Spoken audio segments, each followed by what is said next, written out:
अब आगे बढ़ते हैं, बात करते हैं टीएमसी की सांसद महुआ मोइत्रा से जुड़ी हुई, जो कैश फॉर क्वेरी मामले में अपनी संसद की सदस्यता गंवा चुकी हैं। लेकिन संसद की सदस्यता गंवाने के बाद लोकसभा के इस फैसले को महुआ मोइत्रा ने सुप्रीम कोर्ट में चुनौती दी है और आज उसी पर सुनवाई होनी है। रिपोर्ट देखिए।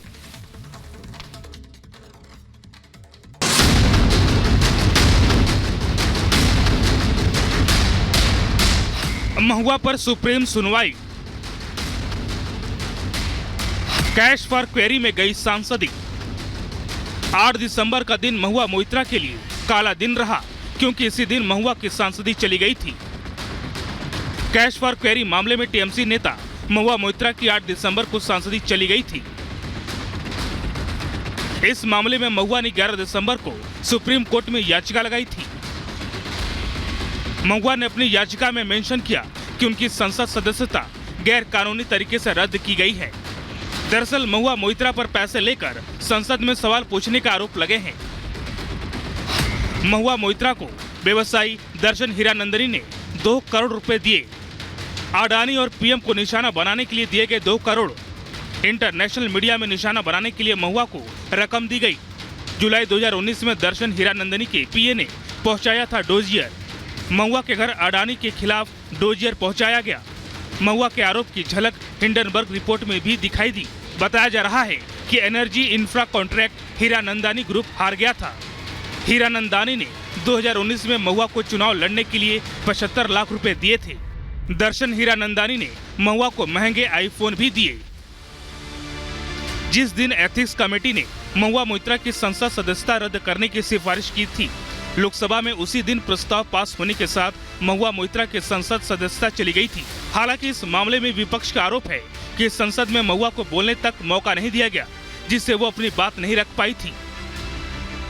बहरहाल अब सुप्रीम कोर्ट के दरवाजे से महुआ मोइत्रा के लिए क्या खबर आती है, ये देखना दिलचस्प होगा। Bureau report, Republic Bharat.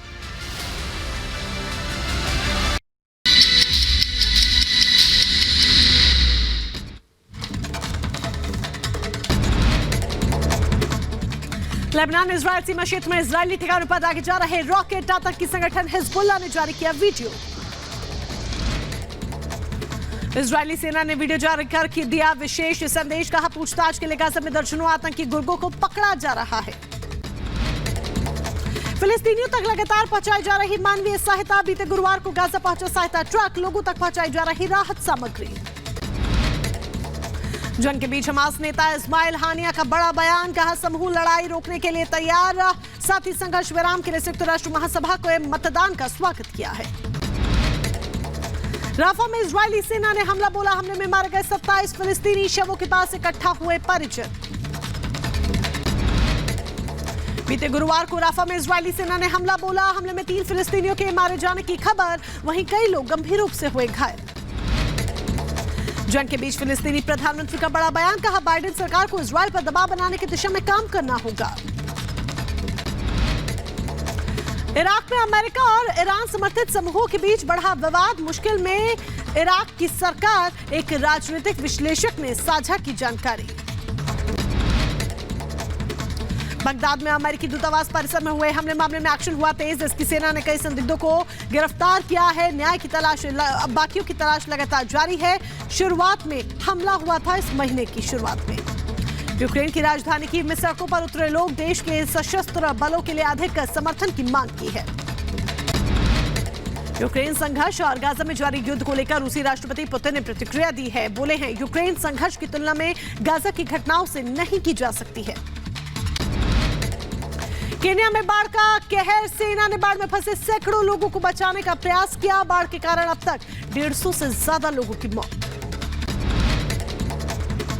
America के डोमिनिकन गणराज्य में हुआ हादसा, पानी में डूबी 12 यात्रियों से भरी नाव, सभी लोगों का हुआ रेस्क्यू।